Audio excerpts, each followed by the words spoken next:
আমি পেরেছি, ওই মাফিয়া কিং আবরারকে কাবু করতে পেরেছি। তাকরিম একটু চিন্তিত হয়ে বলল, কিন্তু আমরা যদি এক আইসল্যান্ডের চলে যাই তাহলে আমাদেরকে খুঁজে পাবে কি করে? কুহেলি নিজের হাতখানা তাকরিমের সামনে ধরে বলল, জিপিএস লাগানো আবরার দিয়েছিল, আর এটাই আবরারকে আমার কাছে পৌঁছতে হেল্প করবে। এখন এয়ারপোর্টের কাছে কোনো হোটেলে উঠবো, তারপর যখনই খবর পাবো আবরার তার লোক নিয়ে আসছে, তখনই আমরা বিমানে উঠবো। আর আবরার অবশ্যই বিমানের অপেক্ষা করবে না, নিজের প্রাইভেট জেট দিয়ে আমার পিছু নেবে। তোর বুদ্ধির প্রশংসা করতে হয় রে। তুমি করতেই পারো তাকরিম ভাই, আমি কিছু মনে করব না। ভাই বলিস না, কলিজাই লাগে। 2 দিন পর তোর আর আমার বিয়ে। তা তো হবেই, তাতে কি, তুমি আমার ভাইই লাগো। কি কপাল আমার, নিজের হবু বউয়ের মুখ থেকে ভাই ডাক শুনছি। কুহেলি শুধু হাসল, আর কিছু বলে না। আবরার বসে আছে গাড়িতে, আর একজন ডাক্তার কাঁপা হাতে ওর ব্যান্ডেজ করে দিচ্ছে। আর ফেটিক্স মাথা নিচু করে দাঁড়িয়ে আছে গাড়ির বাহিরে। ডাক্তার ব্যান্ডেজ করা শেষে কাঁপা কণ্ঠে বলল, স্যার শেষ, কিন্তু আপনার কিছু দিন রেস্ট নেওয়া দরকার। আবরার সাথে সাথে ডাক্তারের কলার শক্ত করে ধরে রাগী কণ্ঠে বলল, শালা, আমি কি তোর কাছে শুনতে চেয়েছি আমি কি করব না করব? তোকে ব্যান্ডেজ করতে এনেছি, করা শেষ হলে চলে যা। ফেটিক্স এসে কোনো রকম ডাক্তারকে ছাড়িয়ে একজন বডিগার্ডকে ইশারা করে, সাথে সাথে বডিগার্ড ডাক্তারকে নিয়ে যায়। আবরার জোরে জোরে নিঃশ্বাস নিতে থাকে, কোনোভাবেই রাগ কন্ট্রোল করতে পারছে না। একটা ছেলে এসে ওর ওয়াইফকে নিয়ে গেল, ছি! অথচ মানুষ কাটাকাটি করা ওর হাত পায়ের খেল। আবরারকে এত রাগতে এর আগে কখনোই দেখিনি ফেটিক্স, তবু সাহস নিয়ে বলল, স্যার আপনি শান্ত হন, ওই লোক ম্যাডামকে নিয়ে যেখানেই যাক ধরা পড়তেই হবে। আমার চোখের সামনে থেকে নিয়ে গেল, আমার বউকে আমি কি করে মানব আর কি করে শান্ত হব? যে পর্যন্ত না ওই ছেলেকে আমি মেরে না ফেলি সেই পর্যন্ত আমি শান্তি পাবো না। পরক্ষণেই আবরার বাঁকা হেসে ফোন বের করে কুহেলির হাতের আংটির মাধ্যমে লোকেশন বের করে। আবরার শান্ত কিন্তু গম্ভীর কণ্ঠে বলে, গাড়ি ছাড়ো। ফেটিক্স বলে, কোথায় যাব স্যার আমরা? আপাতত এয়ারপোর্টে যাবে। ফেটিক্স আবরারের কথার আগমাথা কিচ্ছু বোঝে না, তবে একটা বিষয় বোঝে, আবরার হঠাৎ শান্ত হয়েছে মানে সামনে ভয়ঙ্কর কিছু ঘটতে চলেছে।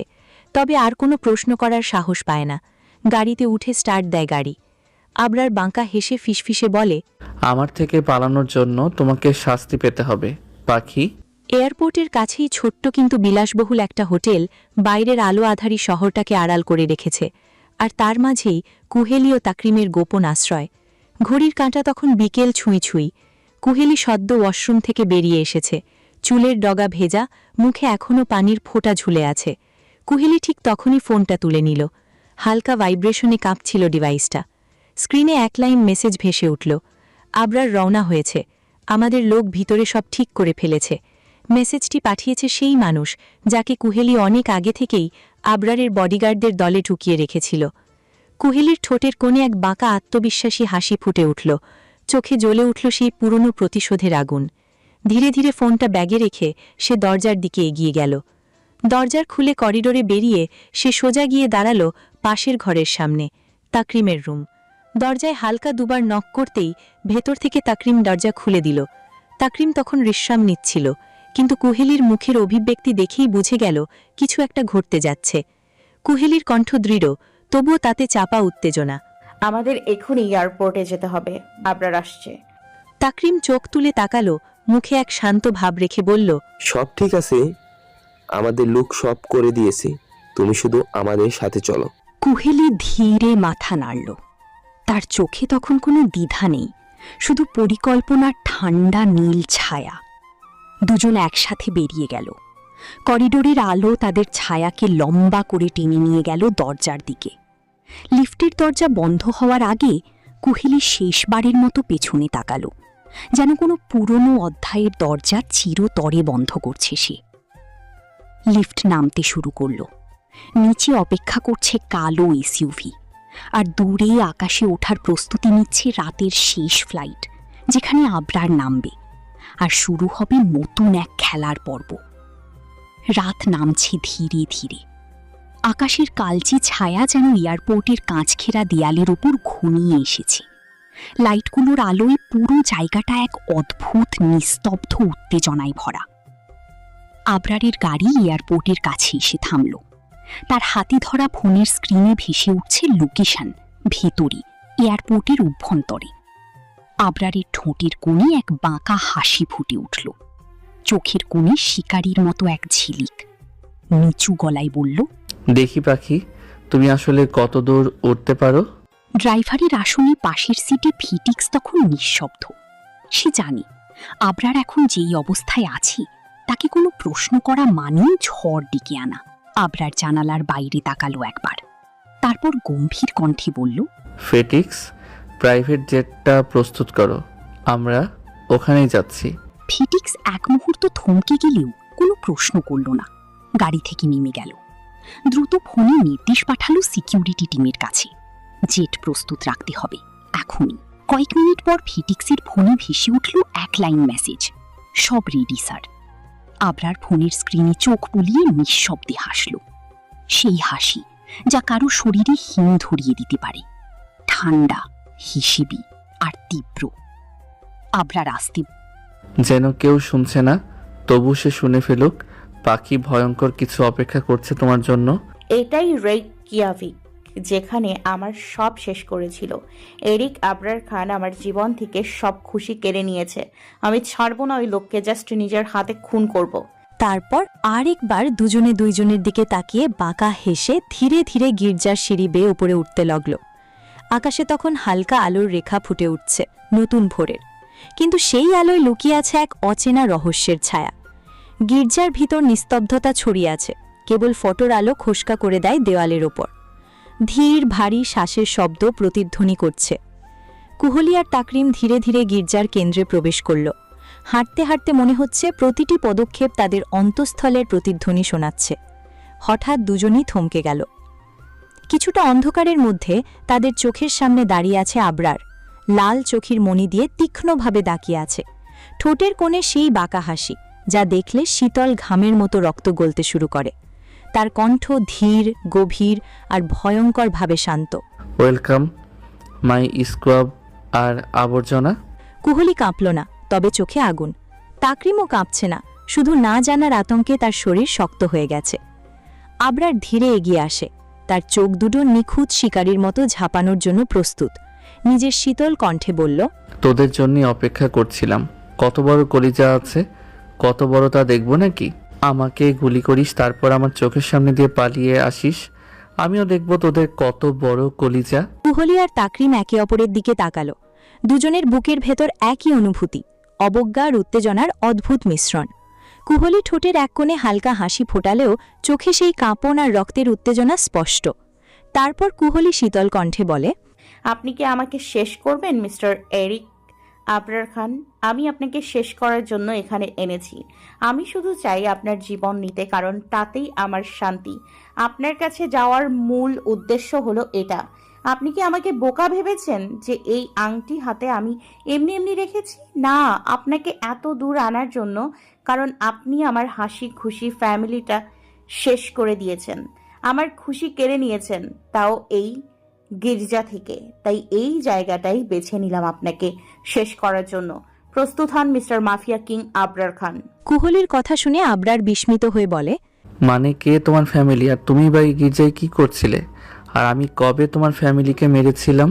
কুহলি তীক্ষ্ণ চোখে আবরারের দিকে তাকিয়ে বলতে শুরু করে, আমার মা ছিল আইসল্যান্ডের তুষারের মতো ফর্সা, আর চুল সাদা আর সোনালি মিশ্রিত। আর বাবা বাংলাদেশের এক তরুণ প্রকৌশলী, যিনি প্রথমবারের মতো অফিসের কাজে এসেছিল আইসল্যান্ডের বরফ ঢাকা দেশে। বাবা বলতো আইসল্যান্ডে নেমেই মনে হয়েছিল পৃথিবী যেন নিঃশব্দে সাদা হয়ে গেছে। সেই নিঃশব্দ সাদা জগতেই এক বিকেলে এক গির্জার সামনে তার দেখা হয়েছিল আমার মায়ের সঙ্গে। প্রথমে ছিল কেবলই এক পরিচিত, তারপর তা ধীরে ধীরে বন্ধুত্বে গড়ালো, আর একদিন সেই বন্ধুত্ব নরমভাবে গলে গেল ভালোবাসায়। তাদের সম্পর্কটা সহজ ছিল না। আমার মা ছিল খ্রিস্টান আর বাবা মুসলিম। দুই বিশ্বাস, দুই দেশ, দুই ভাষা, সবকিছু আলাদা, তবুও ভালোবাসার কাছে বাধা বলে কিছু ছিল না। মায়ের বাড়ির সবাই প্রবলভাবে আপত্তি জানিয়েছিল। এক মুসলিমের সঙ্গে বিয়ে অসম্ভব, কিন্তু মা ছিলেন একগুঁয়ে। আর ভালোবাসার বিশ্বাস করে মা পিছিয়ে যায়নি। মা সবাইকে উপেক্ষা করে বাবাকে বিয়ে করে। সেই এক সিদ্ধান্তে মা ভেঙে ফেলেন বহু প্রজন্মের রীতি আর তৈরি করেন নিজের পৃথিবী। বিয়ের পর দুজন বাংলাদেশে চলে যায়। অচেনা ভাষা, গরম আবহাওয়া, নতুন জীবন, কিন্তু ভালোবাসার উষ্ণতাই ছিল মায়ের আশ্রয়। একটু বলে কুহলি একটু থামে, তারপর আবার বলতে শুরু করে। তাকরিম ভাইয়ার বাবা আর আমার বাবার বন্ধুত্বটা ছিল একেবারে শৈশব থেকে। তারা দুজন একসঙ্গে বড় হয়েছেন, একসঙ্গে স্বপ্ন দেখেছেন, তাই আমাদের দুই পরিবারের সম্পর্কও ছিল অনেক গভীর। আমি ছোট থেকেই তাকরিম ভাইকে চিনি।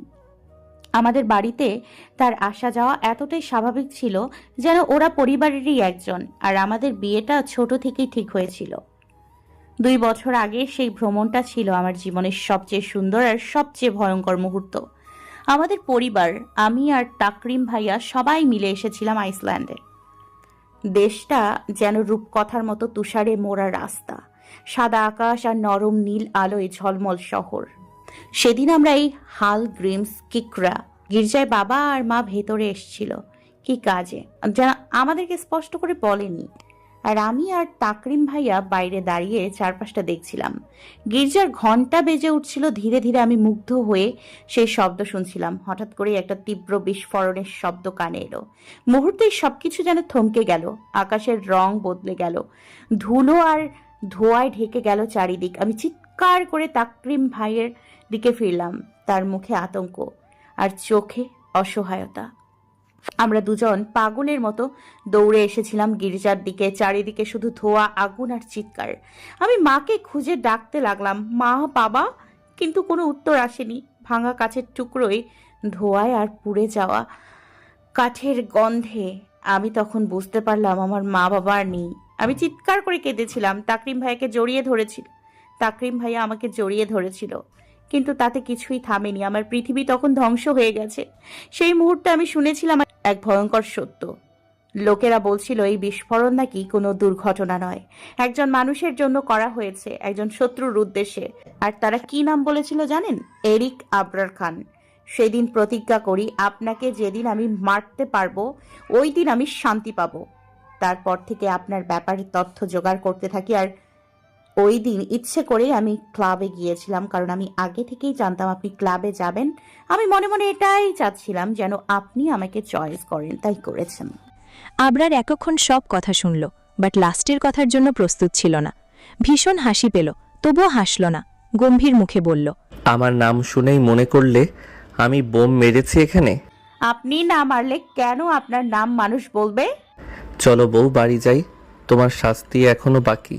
বলেই কুহলির হাত ধরে, সাথে সাথে অপর হাত তাকরিম ধরে বলে, ও আমার ফিউচার ওয়াইফ, ছাড় ওকে। তোর ফিউচার আর আমার বর্তমান ওয়াইফ। কুহলি দুইজনের থেকে নিজের হাত ছাড়িয়ে নিল। তারপর আবরারের দিকে তাকিয়ে বলল, আমি আপনার সঙ্গে যাব না। আপনাকে আমি শেষ করে দিব, কারণ এটাই আমার জীবনের লক্ষ্য। কথাটা শেষ করেই কোমর থেকে বের করল কাঁটা, ডানায় ঝনঝন করে ঠাসা একটি ছুরি। আবরার তা দেখে বাঁকা হেসে মনে মনে বলল, মেয়েটা কি জানি এইসব করে নিজের বিপদ নিজেই বাড়াচ্ছে।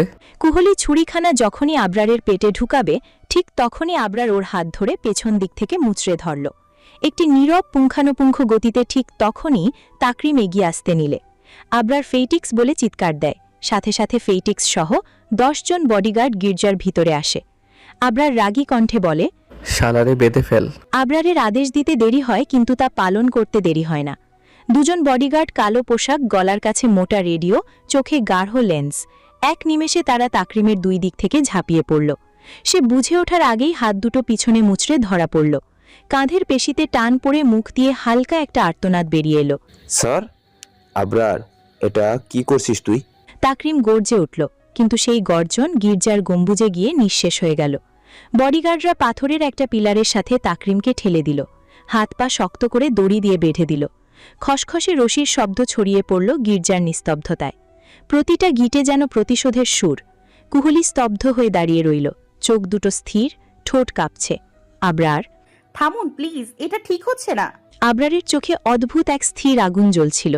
মুখে ঠোঁটের কোণে হালকা হেঁচকানো হাসি, কিন্তু সেই হাসি ভয়ঙ্কর। দিয়ে বলল, কেন আমার থেকে পাখি তুমি না আমার থেকে প্রতিশোধ নিবে? চলো তাহলে নাও, কিন্তু তার জন্য আমাদের একসাথে থাকতে হবে, তাই না?